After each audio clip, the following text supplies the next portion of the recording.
Alors, bon dimanche à tous. En effet, il s'agit de la dernière partie de cette série sur la doctrine de l'adoration. Et pour débuter, bien sûr, on va se courber avec un mot de prière. Éternel, Père Tout-Puissant, bien sûr, si on est réunis ce matin, c'est pour te louer toi. Et nous désirons, bien sûr, comme le titre de ma prédication le dit, t'adorer en esprit et en vérité. Nous désirons t'offrir un culte qui est agréable, Seigneur. On veut te plaire à toi parce que c'est toi qu'on adore. On n'est pas ici, Seigneur, pour rechercher notre propre amusement, mais on veut faire de toi nos délices en cette journée. Seigneur, alors accompagne-nous et bien sûr remplis nos cœurs de ta paix, de ton amour, de ta joie, et que ton nom soit exalté, mon Dieu. Amen. Alors, notre frère Pascal, dans sa lecture ce matin, eh bien, il a pratiquement pris un passage parallèle, puisqu'on va débuter avec la lecture dans Matthieu 16, versets 13 à 15. Et Jésus, étant arrivé dans le territoire de Césarée de Philippe, interrogeait ses disciples, disant, « Qui disent les hommes que je suis, moi, le Fils de l'homme? » Et ils répondirent, « Les uns disent que tu es Jean-Baptiste, les autres Élie, et les autres Jérémie ou l'un des prophètes. » Il leur dit, « Et vous, qui dites-vous que je suis? » Voilà l'une des questions les plus importantes auxquelles on doit tous aussi répondre. Qui est Jésus? Je vous avais expliqué que Jésus a divisé le temps. De par sa naissance, il a marqué le temps. On sait tous que nous sommes en l'an 2025 après Jésus-Christ, puisque la naissance de Jésus est considérée comme l'an 0. Alors c'est à ce point-là que Jésus a marqué l'histoire de l'humanité. Mais Jésus n'a pas la même signification pour tout le monde dans toutes les religions. Il y a certaines religions qui considèrent Jésus comme un simple prophète, d'autres comme un homme possédant une grande sagesse, comme étant un exemple de moralité. Et il y a même que dans la religion juive, Jésus est considéré comme un blasphémateur et un faux prophète. Il est donc d'une importance capitale de bien répondre à cette question-là. Qui est Jésus? C'est primordial car Jésus est au cœur même de notre adoration. Si nous voulons adorer Dieu tel qu'il est, on se doit de bien comprendre qui il est. On ne peut pas se tromper sur une telle question. Même si la réponse peut vous apparaître facile, mais vous verrez qu'il y a plusieurs nuances à l'intérieur même du christianisme pour définir qui est Jésus. Et ce matin, nous allons conclure cette série et je vais d'abord faire une brève révision de ce que nous avons vu la dernière fois sur le sabbat chrétien. La révision servira de ramener le sujet précédent, mais aussi pour non pas juste répéter les mêmes informations, mais de pousser un petit peu plus loin notre réflexion avec de nouvelles réflexions, citations qui nous aideront à solidifier notre compréhension sur ce sujet important qu'est le jour du Seigneur. Ensuite, nous allons entrer dans le vif du sujet principal de ce matin. Qui dites-vous que Jésus est? C'est une question cruciale et on doit tous y répondre. Et finalement, je vais terminer avec une brève récapitulation sur tout ce qu'on a vu dans ma série jusqu'à maintenant et en tirer une conclusion. Et puisque je vais aussi passer en revue le sabbat chrétien à la toute fin, eh bien, je ne ferai pas une révision exhaustive. On va aller assez vite. Alors, premièrement, je vous avais enseigné que le jour de repos est toujours valide, parce qu'il fait partie de la loi morale de Dieu. On parle ici du 4e commandement.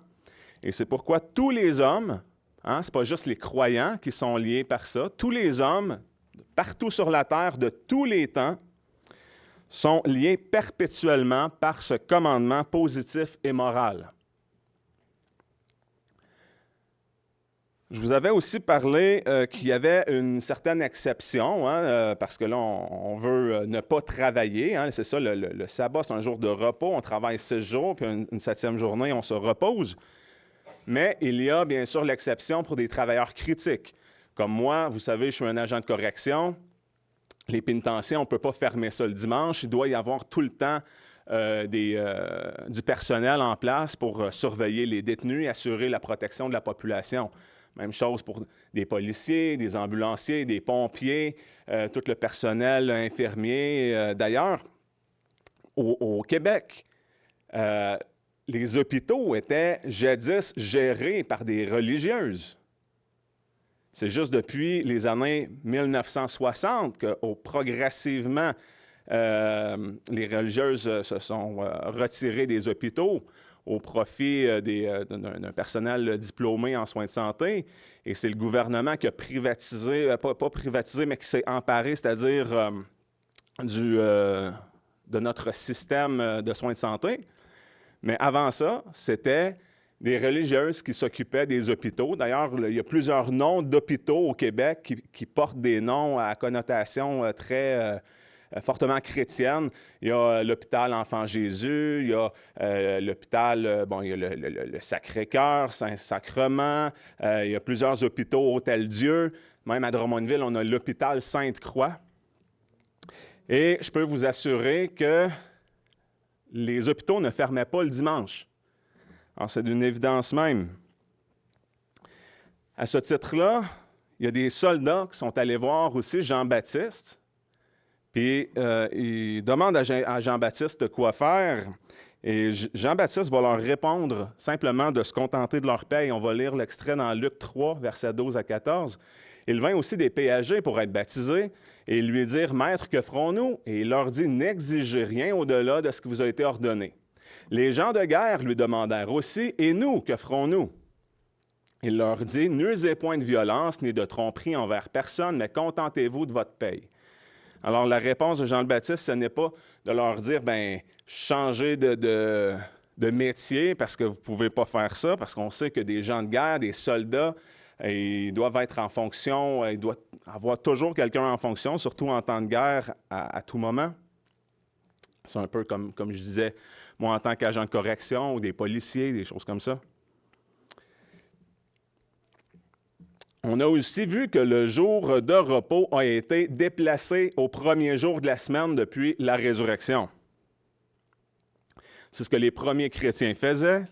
L'Écriture nous raconte que les chrétiens se réunissaient le premier jour de la semaine, c'est-à-dire le dimanche, qui est aussi appelé le jour du Seigneur. Le sabbat chrétien doit aussi durer toute la journée. Ce n'est pas seulement la matinée du Seigneur, c'est le jour du Seigneur qui doit être consacré à Dieu. Et les puritains utilisaient cette expression pour décrire le sabbat. C'est comme le jour du marché de l'âme. Autrefois, le jour du marché public était une journée sociale et économique très importante où les fermiers, les marchands, les artisans, les femmes au foyer se réunissaient aux alentours pour aller acheter et vendre. Et de la même manière, les puritains voyaient le jour du Seigneur comme étant une journée spéciale d'importantes transactions spirituelles avec Dieu. En se référant au sabbat comme étant le jour du marché public de l'âme, les puritains se rappelaient que Dieu avait mis à part le jour du Seigneur afin qu'on puisse conduire un commerce spirituel.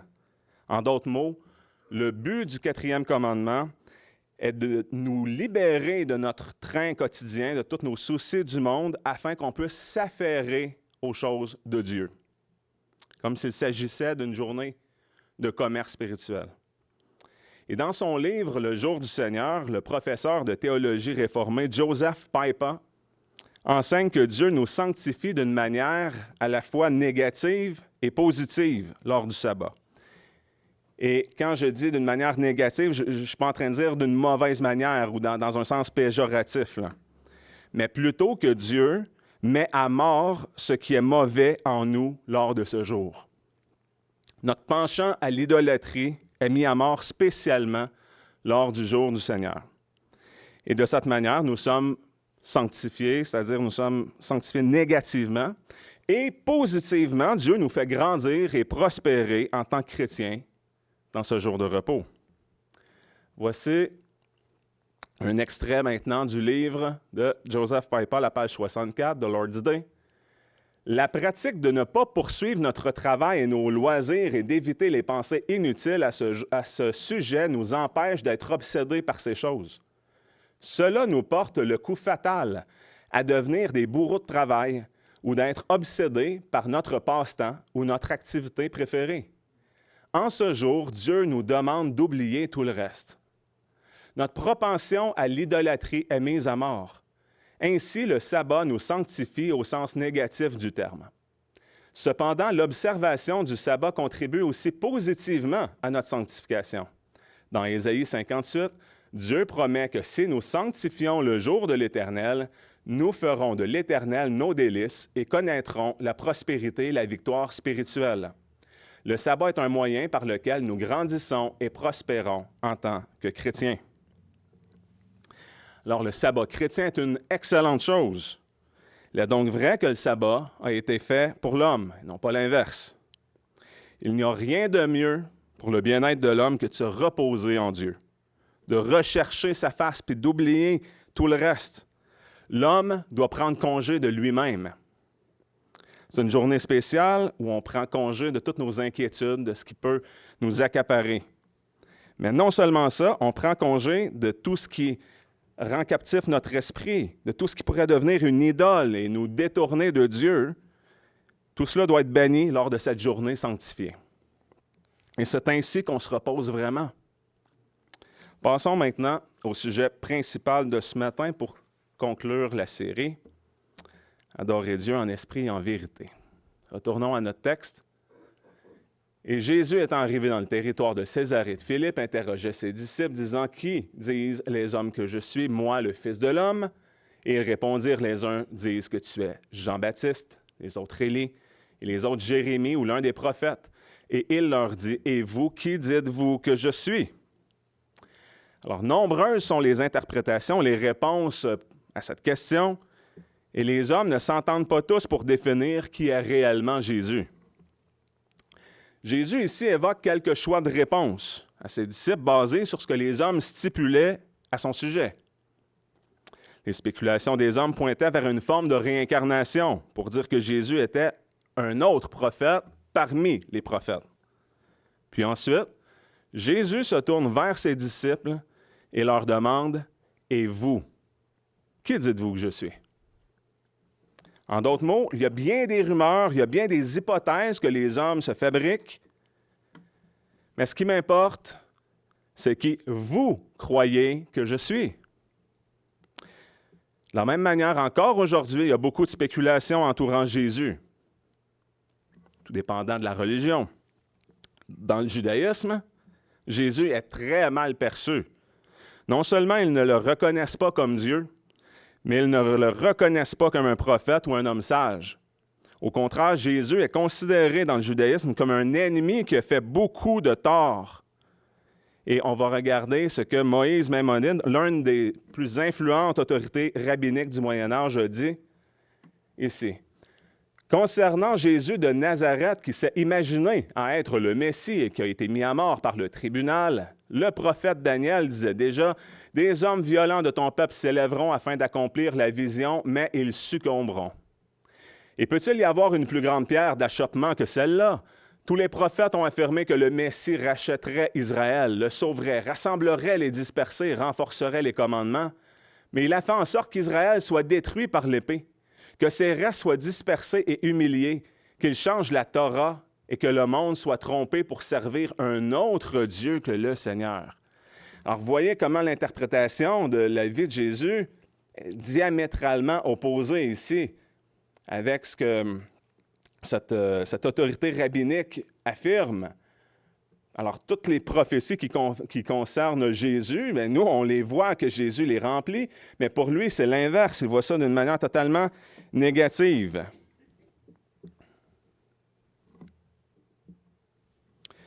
Jésus est vu comme étant celui qui guide le monde dans l'erreur et qui change la Torah, c'est-à-dire la loi de Dieu, par le judaïsme. Et plus important encore, il est dit que le monde est trompé pour adorer un autre Dieu. Alors, c'est grave.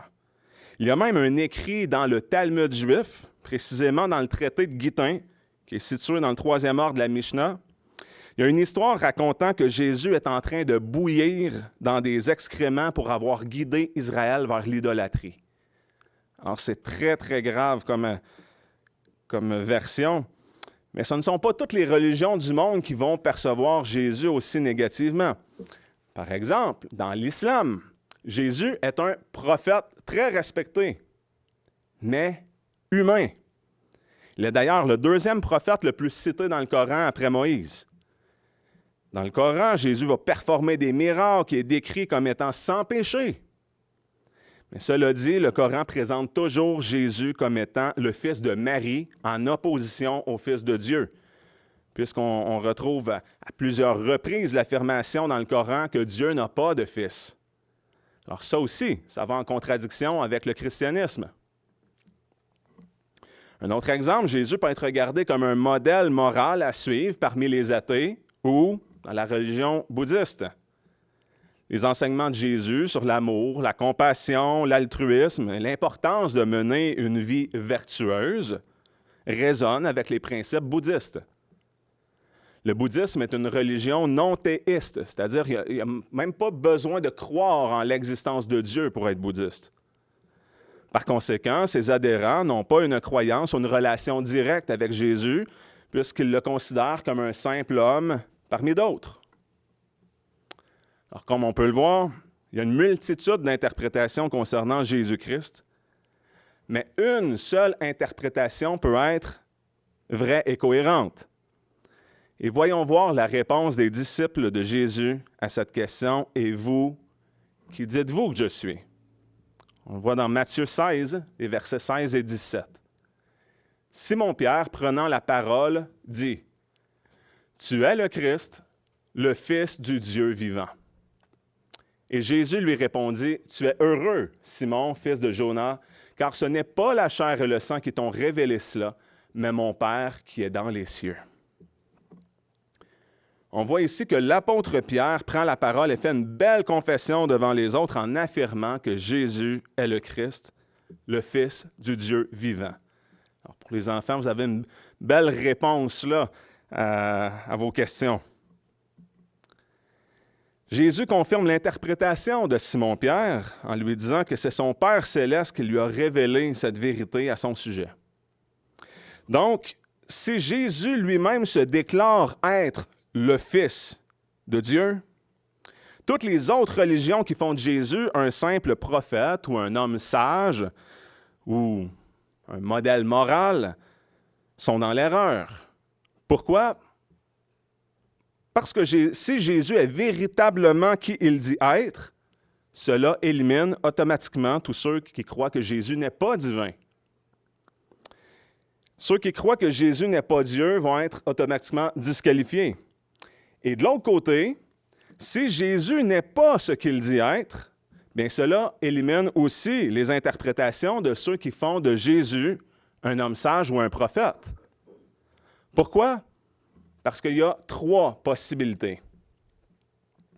Alors, soit que Jésus est menteur, c'est-à-dire qu'il est pleinement conscient qu'il n'est pas ce qu'il prétend être, soit que Jésus est fou. S'il n'est pas Dieu et qu'il se croit Dieu, bien on dirait qu'il y a quelque chose qui ne fonctionne pas dans son raisonnement pour affirmer ça. Ou troisièmement, soit que Jésus est véritablement le Fils de Dieu tel qu'il l'affirme. Si Jésus est menteur ou fou, bien cela, ça vient discréditer automatiquement l'interprétation qu'il pourrait être un prophète de Dieu. Parce que les prophètes de Dieu ne peuvent pas mentir ou dire des absurdités.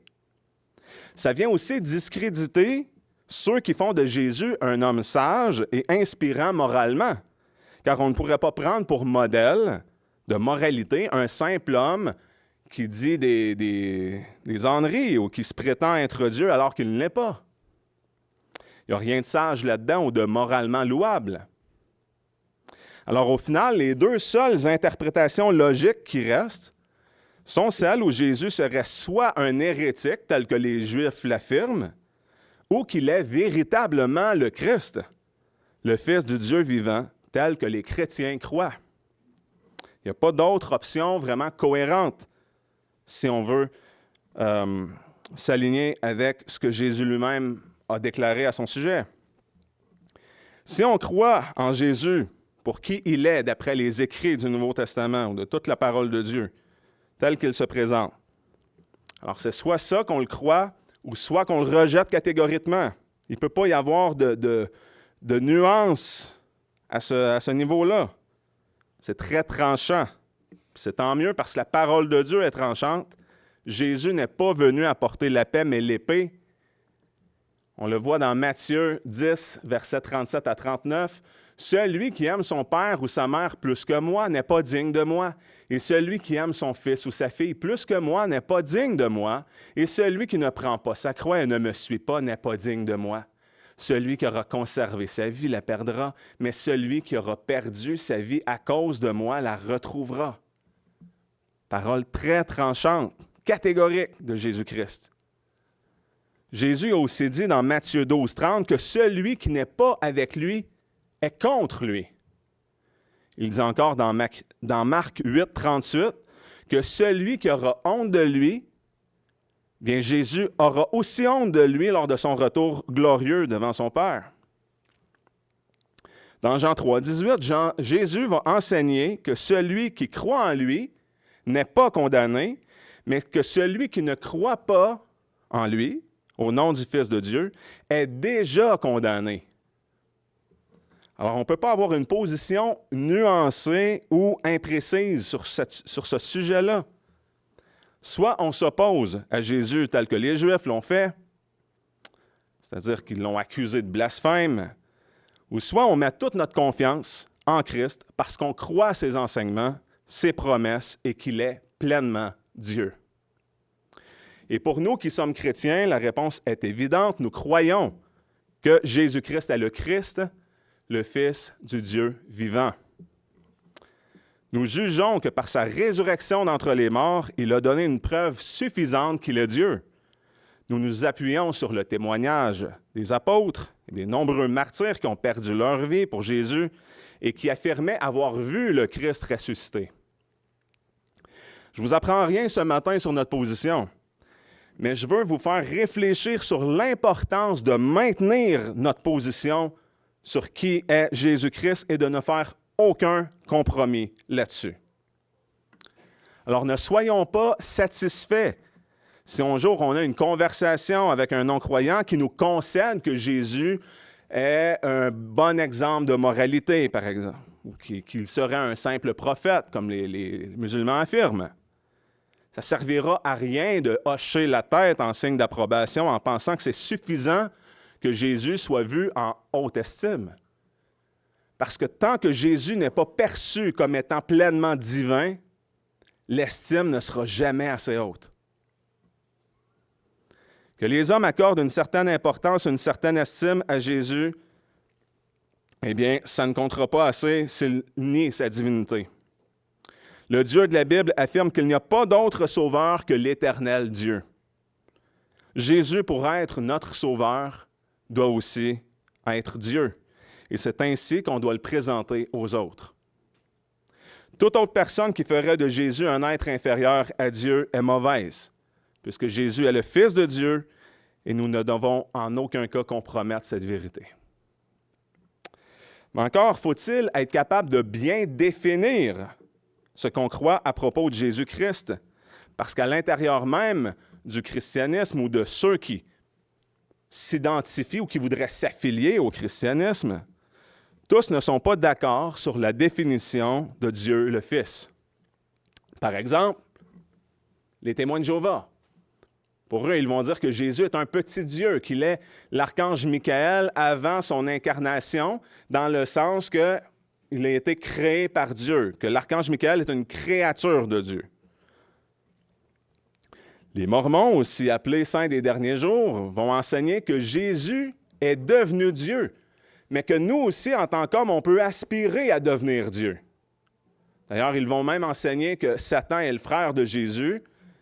Et chose très grave, ils vont aussi enseigner que Dieu le Père était un homme vivant sur une autre planète avant d'être exalté au rang de Dieu.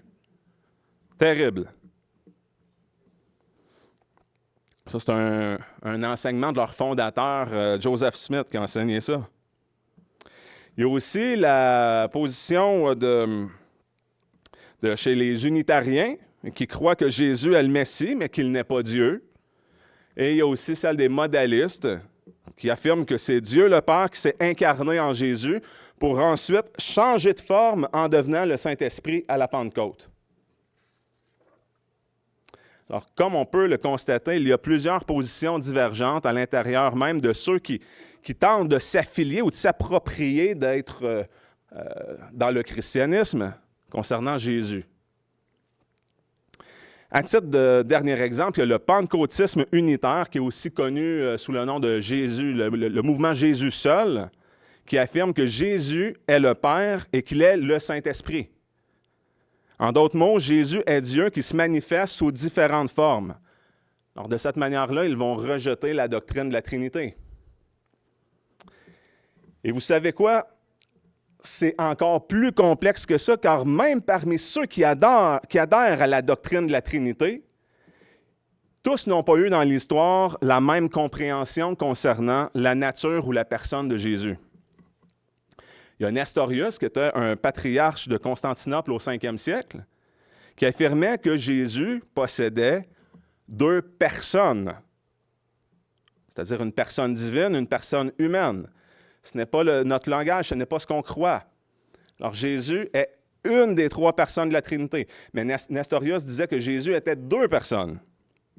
Et parmi ceux qui défendaient que Jésus est une seule personne, il y a certains qui argumentaient pour dire que Jésus possédait une seule nature, qui intégrait, qui englobait à la fois sa nature humaine et sa nature divine.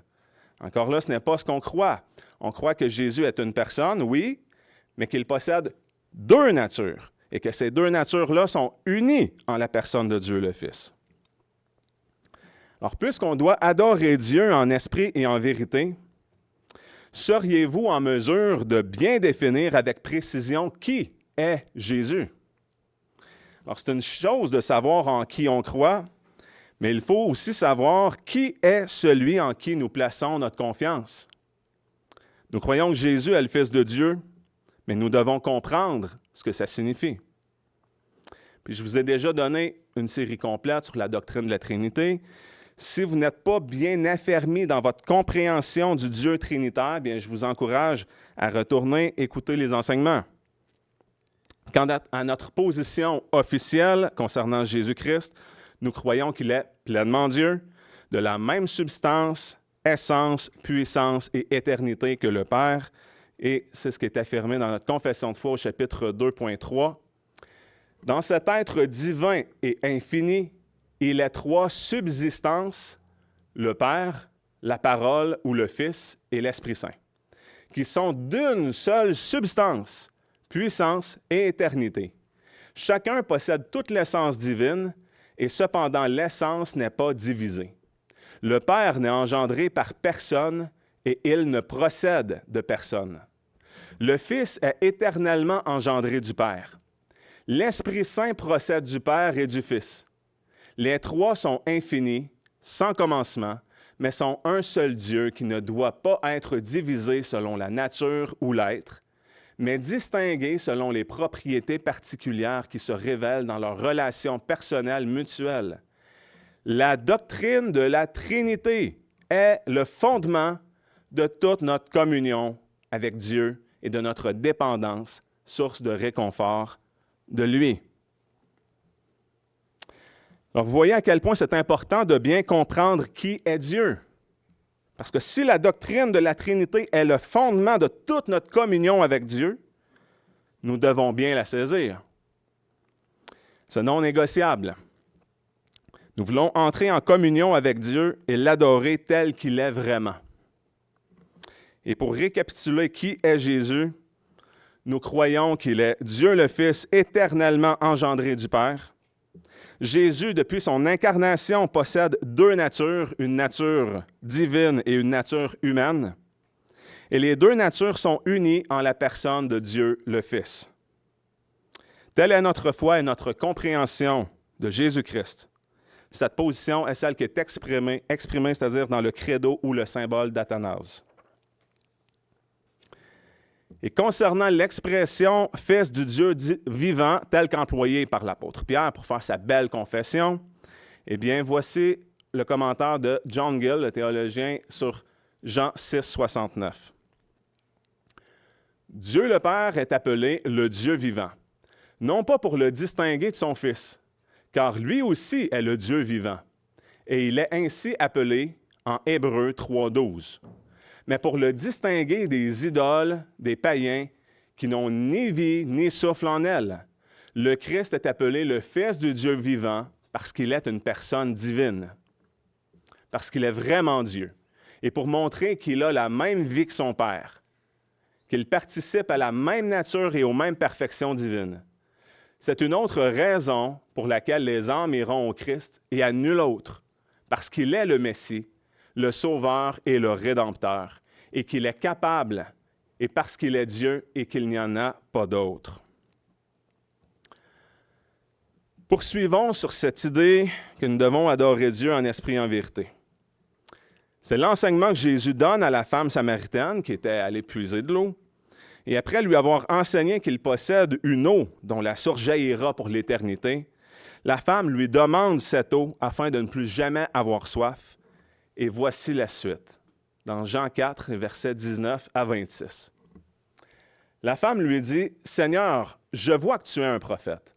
Nos pères ont adoré sur cette montagne, et vous, vous dites que le lieu où il faut adorer est à Jérusalem. » Jésus lui dit, « Femme, crois-moi, le temps vient que vous n'adorerez plus le Père ni sur cette montagne, ni à Jérusalem. Vous adorerez ce que vous ne connaissez pas. C'est-à-dire, vous adorez ce que vous ne connaissez pas. Pour nous, nous adorons ce que nous connaissons. Car le salut vient des Juifs. Mais l'heure vient, et elle est déjà venue, que les vrais adorateurs adoreront le Père en esprit et en vérité. Car le Père demande de tels adorateurs. Dieu est esprit, et il faut que ceux qui l'adorent en esprit et en vérité. Cette femme lui répondit, « Je sais que le Messie, celui qu'on appelle Christ, doit venir. Quand il sera venu, il nous annoncera toutes choses. » Jésus lui dit, « Je le suis, moi qui te parle. » OK. Jésus enseigne clairement ici que Dieu est esprit. En d'autres mots, Dieu n'est pas un être corporel, fait de sang, de chair et d'os, comme ayant des sens comme les corps, pour se complaire dans les choses sensibles. Il est un être spirituel. Et cela pourrait sembler être en contradiction apparente avec la déclaration comme quoi Jésus est Dieu, qui est de la même substance que le Père. Après tout, Jésus possède bel et bien un corps. Même après sa résurrection, Jésus se présente en demandant à ses disciples de le toucher, et puis il va manger en leur compagnie du poisson et du miel. On le voit dans Luc 24, 36 à 39. Comme il tenait ses discours, Jésus lui-même se présenta au milieu d'eux et leur dit, alors Jésus ressuscité, « La paix soit avec vous. » Mais eux, frappés de stupeur et d'épouvante, croyaient voir un esprit. Et il leur dit, « Pourquoi êtes-vous troublés? Et pourquoi s'élèvent-ils des pensées contraires dans vos cœurs? Voyez mes mains et mes pieds, car c'est moi-même. Touchez-moi et regardez-moi, car un esprit n'a ni chair ni eau, comme vous voyez que j'ai. » Alors, on va combiner les enseignements de Jésus pour bien comprendre la contradiction apparente. Le mot apparente est bien important, il n'y a pas de contradiction, mais ça peut être une contradiction apparente, puisque Jésus enseigne que Dieu est esprit, comme on l'a vu. Et Jésus enseigne aussi, après sa résurrection, qu'un esprit n'a ni chair ni eau comme il possède. Alors, on pourrait en venir à une déduction logique. Si Dieu est esprit et que Jésus montre qu'il n'est pas un esprit, devrait-on conclure que Jésus n'est pas Dieu? Absolument pas, bien sûr que non, parce qu'on sait que Jésus est Dieu. D'ailleurs, on voit même que Jésus, dans la vision de Jean, dans le livre de l'Apocalypse, va accepter d'être adoré. Et à l'inverse, dans le même livre, lorsque l'apôtre Jean se jette aux pieds de l'ange qui lui apporte les révélations, l'ange va s'empresser de demander à Jean de se relever pour lui dire, bien, adore Dieu seul, ne m'adore pas, je suis juste un compagnon de service. On le voit ici dans Apocalypse 19, 10. « Or, je me jetai à ses pieds pour l'adorer, mais il me dit, garde-toi de le faire, je suis ton compagnon de service et celui de tes frères qui ont le témoignage de Jésus. Adore Dieu, car le témoignage de Jésus, c'est l'esprit de prophétie. Et à l'inverse, Jésus lui reçoit l'adoration.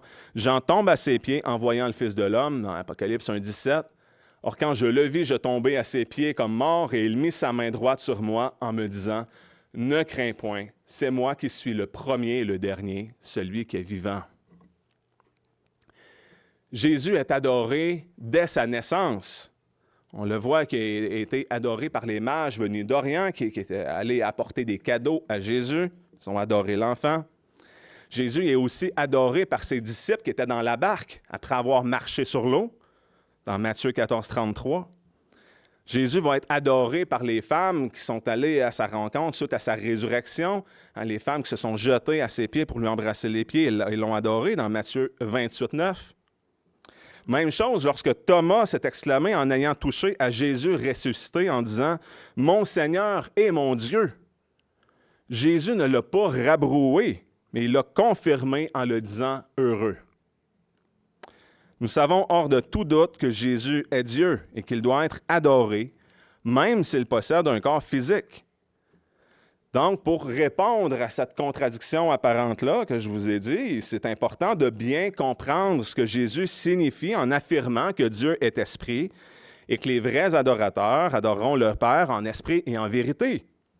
Alors, on va revoir ce passage. Jésus lui dit, « Femme, crois-moi, le temps vient que vous n'adorerez plus le Père ni sur cette montagne, ni à Jérusalem. Vous adorerez ce que vous ne connaissez pas.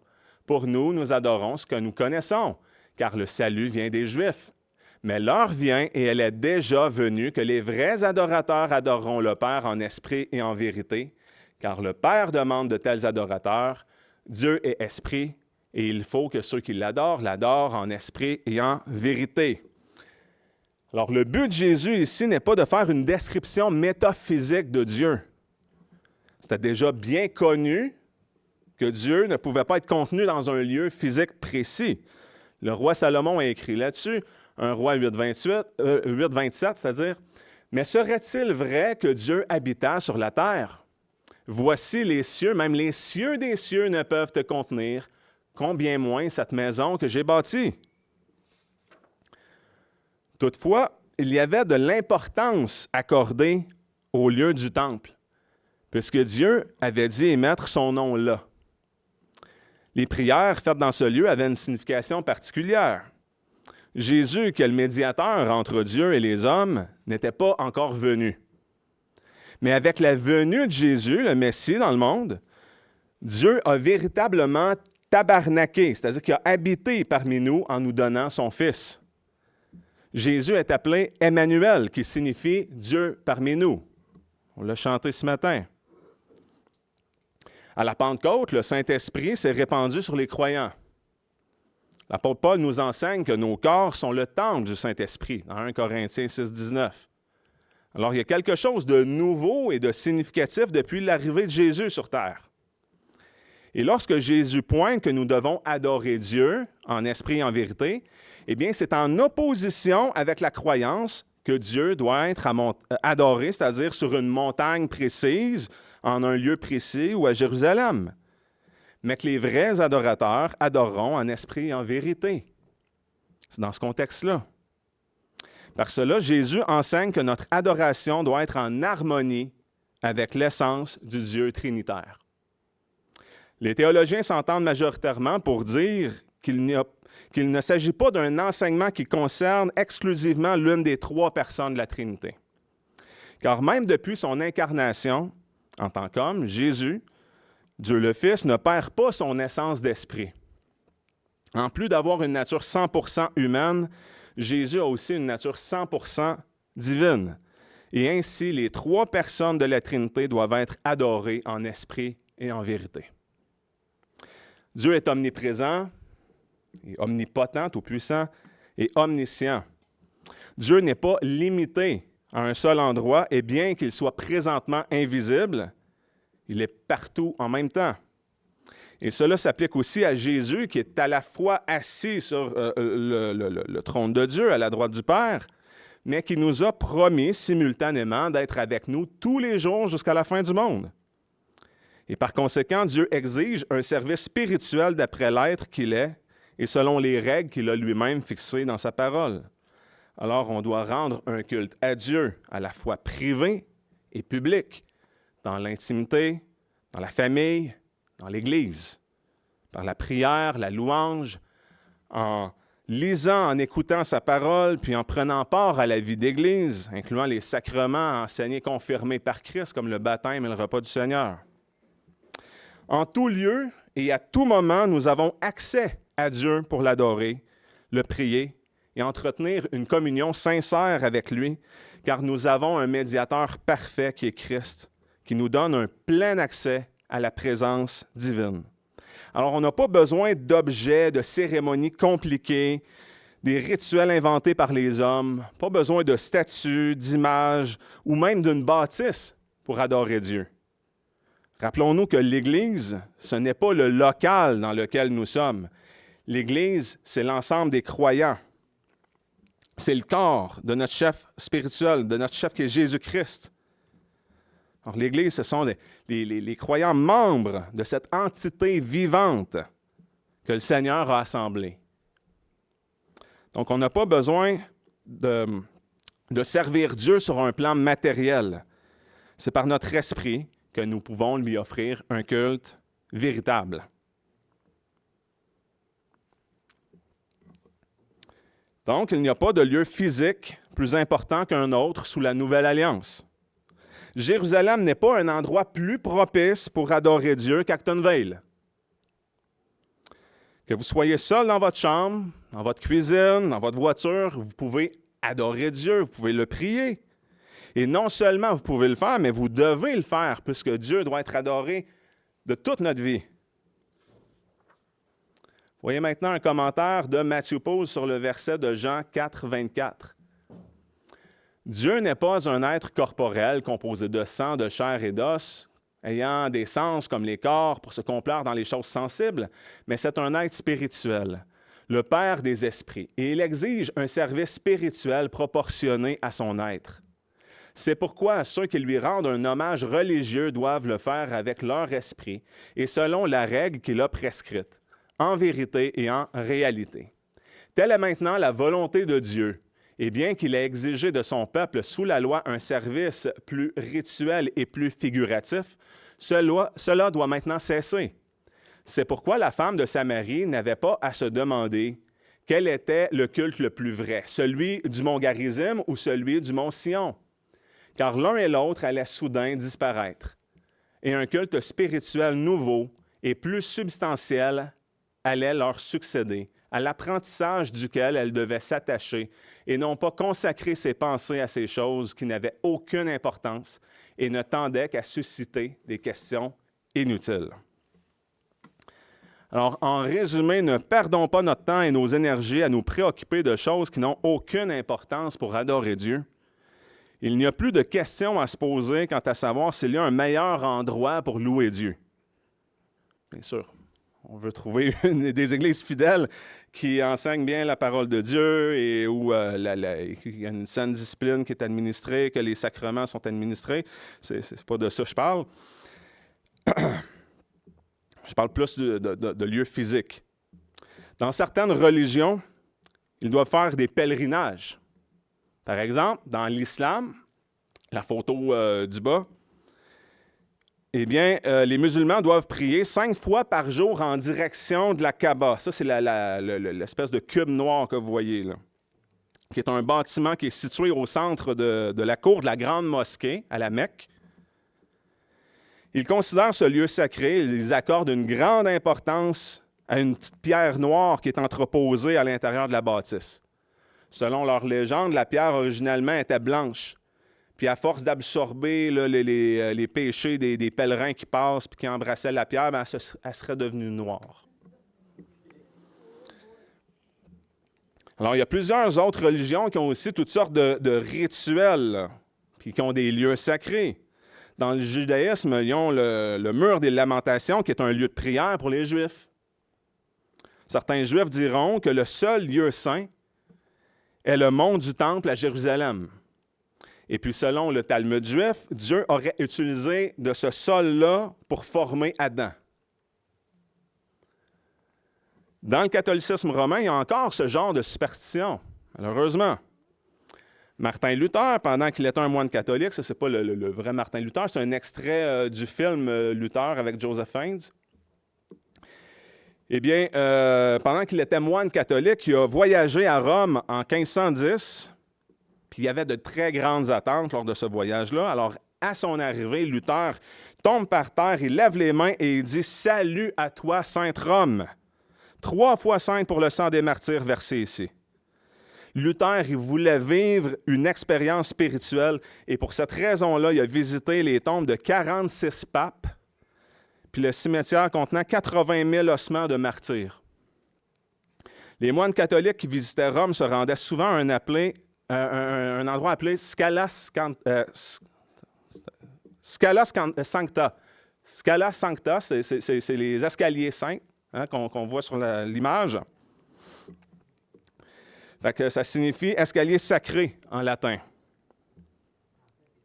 L'Église catholique romaine enseignait qu'en montant ces marches-là à genoux, puis en récitant le Notre Père, on pouvait acheter une indulgence afin de libérer une âme du purgatoire. Et Martin Luther, il a monté justement ces 28 marches-là à genoux en récitant la même prière parce qu'il voulait libérer son grand-père du purgatoire. Ils ont aussi des églises plus importantes que d'autres qu'ils appellent des basiliques. On a juste à penser à Montréal, il y a l'Oratoire Saint-Joseph qui a été désigné une basilique. Ça, c'est un lieu qui est doté là, par le pape là, d'une dignité particulière. Mais ce genre de choses ne s'aligne aucunement avec l'enseignement de Jésus-Christ qu'on a vu. Il n'y a aucune place dans le christianisme pour la superstition, pour la vénération d'objets, pour déclarer un lieu saint plus important qu'un autre. Tout cela devrait nous enseigner, c'est-à-dire à retourner à la base, à rechercher la volonté de Dieu telle que décrite dans les Saintes Écritures. Alors, appliquons le principe régulateur du culte. Voilà qui fait le tour. Alors, on va faire une petite récapitulation, parce que c'est la fin de ma série. Alors, premièrement, la première partie portait sur le principe régulateur du culte. Je vous avais expliqué la différence entre le principe normatif, le principe inventif et notre position confessionnelle, qui est le principe régulateur du culte. Ce principe stipule que nous devons adorer Dieu de la manière dont il nous a lui-même instruit et commandé de le faire dans les Saintes Écritures. Alors, on va regarder à nouveau ce que dit notre confession de foi, à 1689 au chapitre 22.1. La lumière de la nature montre qu'il est un Dieu qui a seigneurie et souveraineté sur tout, qui est juste, bon et fait du bien à tous, et qui par conséquent doit être craint, aimé, loué, invoqué, cru et servi par les hommes de tout leur cœur, de toute leur âme et de toute leur force. Mais quant à la manière de lui rendre un culte, c'est Dieu lui-même qui l'a ordonné et précisé par sa volonté révélée, de sorte qu'aucun culte ne peut lui être rendu selon l'imagination et les méthodes des hommes, ni selon les suggestions de Satan, sous quelque représentation que ce soit ou quelque autre manière non prescrite dans les Saintes Écritures. Et pour appuyer de telles déclarations, notre confession s'appuie sur ces versets de la parole de Dieu, tels que dans Deutéronome 12, 32. Vous observerez et vous mettrez en pratique toutes les choses que je vous ordonne. Vous n'y ajouterez rien et vous n'en retrancherez rien. Puis dans Exode 20, versets 4 à 6. Tu ne te feras point d'image taillée, ni aucune ressemblance des choses qui sont là-haut dans les cieux, ni ici-bas sur la terre, ni dans les eaux sous la terre. Tu ne te prosterneras point devant elles, tu ne les serviras point, car je suis l'Éternel ton Dieu, un Dieu jaloux, qui punit l'iniquité des pères sur les enfants jusqu'à la 3e et à la 4e génération de ceux qui me haïssent, et qui fait miséricorde jusqu'à 1000 générations à ceux qui m'aiment et qui gardent mes commandements.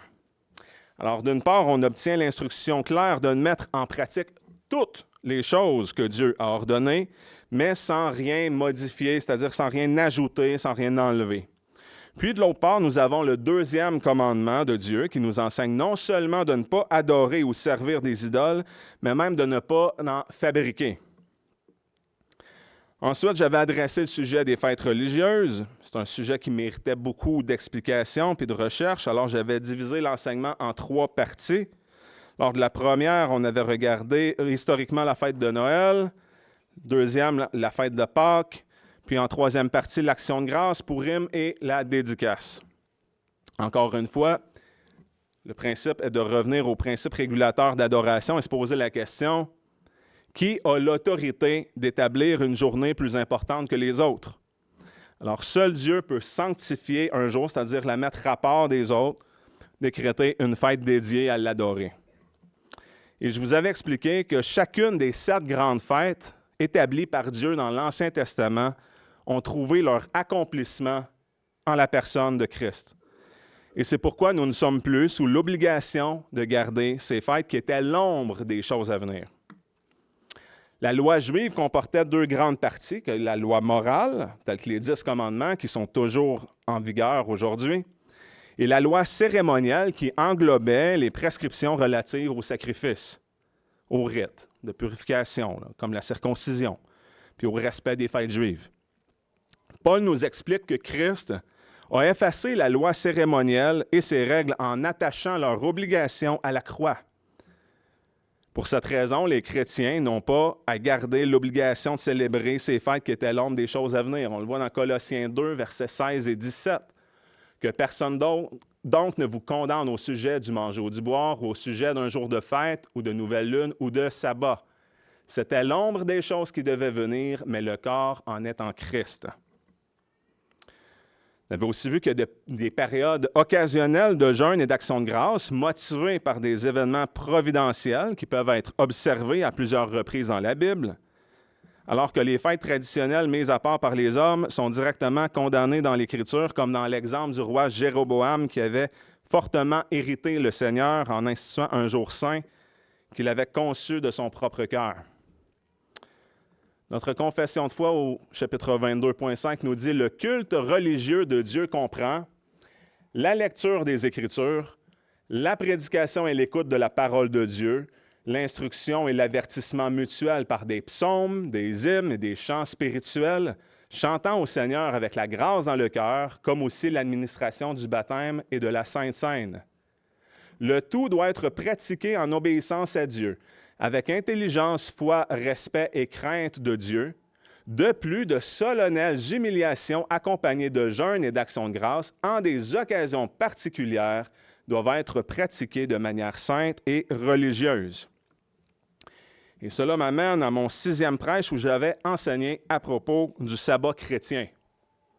Il s'agit du jour de repos d'après le 4e commandement de Dieu qui nous enseigne de travailler 6 jours, de se reposer le 7e d'après le modèle de la création de Dieu.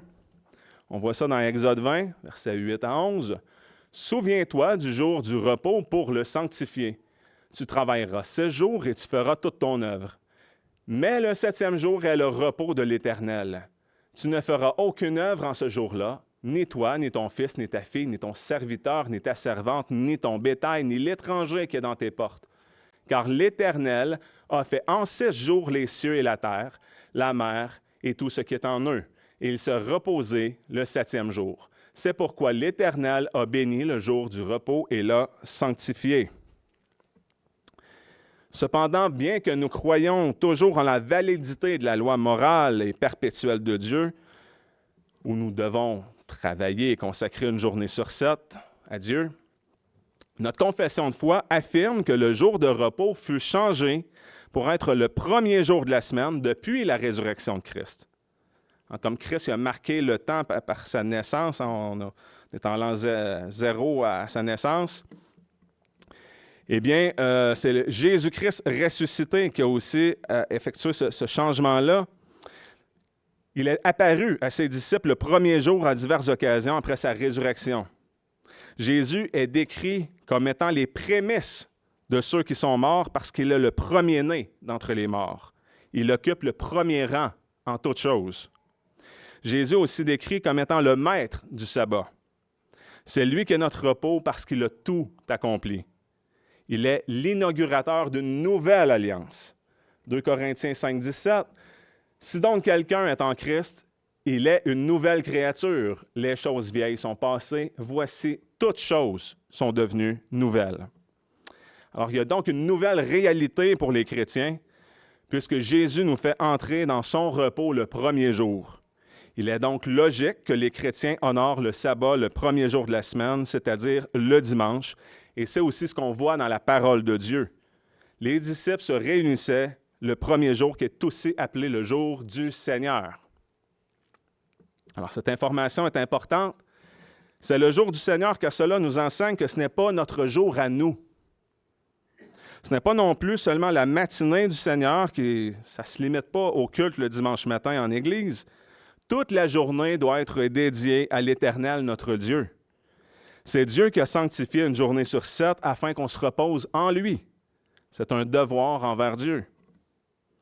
Et cela dit, le jour de repos n'est pas une journée spéciale d'amusement.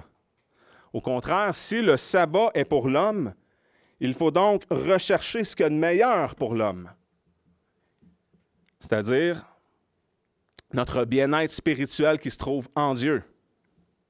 C'est pourquoi notre confession de foi stipule que nous devons nous reposer de nos œuvres, paroles et pensées par rapport à nos travaux et récréations profanes. Il y a un travail de préparation à faire pour consacrer le jour de repos au Seigneur. Il doit aussi y avoir de la retenue, car naturellement, on serait porté à faire certaines choses d'après notre propre volonté, qui ne s'aligne malheureusement pas toujours parfaitement avec la volonté de Dieu. Nous avons le devoir de trouver notre plaisir en Dieu et à faire sa volonté. Ésaïe 58, 13, « Si tu retiens ton pied au jour du sabbat pour ne pas faire ta volonté dans mon saint jour, si tu appelles le sabbat tes délices et honorable ce qui est consacré à l'Éternel, si tu l'honores plutôt que de suivre tes voies, de faire ta volonté et de dire des paroles vaines. » Tout cela a des conséquences pratiques importantes parce que ça change drastiquement notre façon d'employer notre temps. Dieu est maître de notre temps. Alors souvenez-vous d'une chose, le jour du Seigneur doit être à l'image de Jésus-Christ. Alors aimons Dieu de tout notre être et aimons notre prochain. Faisons du bien aux autres et recherchons à vivre selon Jésus et non pas selon les rudiments de ce monde. Rappelons-nous que c'est en Jésus que nous sommes de nouvelles créatures. C'est en lui que nous avons le parfait repos. Alors voilà qui complète ma série sur la doctrine de l'adoration et j'espère que votre foi en ressortira solidifiée et que vous aurez à cœur de mettre en pratique pour adorer Dieu, comme il mérite de l'être, c'est-à-dire en esprit et en vérité. Hébreux 12, versets 28 et 29, « C'est pourquoi, saisissant le royaume inébranlable, conservons la grâce afin que par elle nous rendions notre culte à Dieu d'une manière qui lui soit agréable, avec respect et crainte, car notre Dieu est aussi un feu dévorant. » Alors, merci, chers frères et sœurs, pour votre attention. Courbons-nous pour clore avec ce mot de prière. Très cher Père, sois loué, mon Dieu. Reçois notre adoration ce matin en Église. De manière particulière, mon Dieu, on veut bien sûr recevoir ta parole d'un cœur bien préparé et dans l'admiration, mon Dieu, de qui tu es, tel que tu te révèles à nous. Permets-nous, Seigneur, de garder le témoignage de Christ tel qu'il est, tel qu'il s'est révélé, tel que tu nous l'as présenté, mon Dieu, lui qui est venu vivre parmi nous, afin qu'on puisse aussi répandre cette bonne nouvelle, cet évangile aux hommes, que tu nous as donné un sauveur. Merci, Père, de t'être révélé à nous. Car ces choses spirituelles, eh bien, c'est un miracle de pouvoir les entendre et les comprendre. Merci de faire une œuvre dans chacun de nous, de nous avoir donné la foi par ta parole, de nous avoir scellé de ton esprit. Sanctifie-nous, mon Dieu, fais-nous grandir à la ressemblance de Christ. Et sois loué en ce jour sanctifié, mon Dieu. Amen.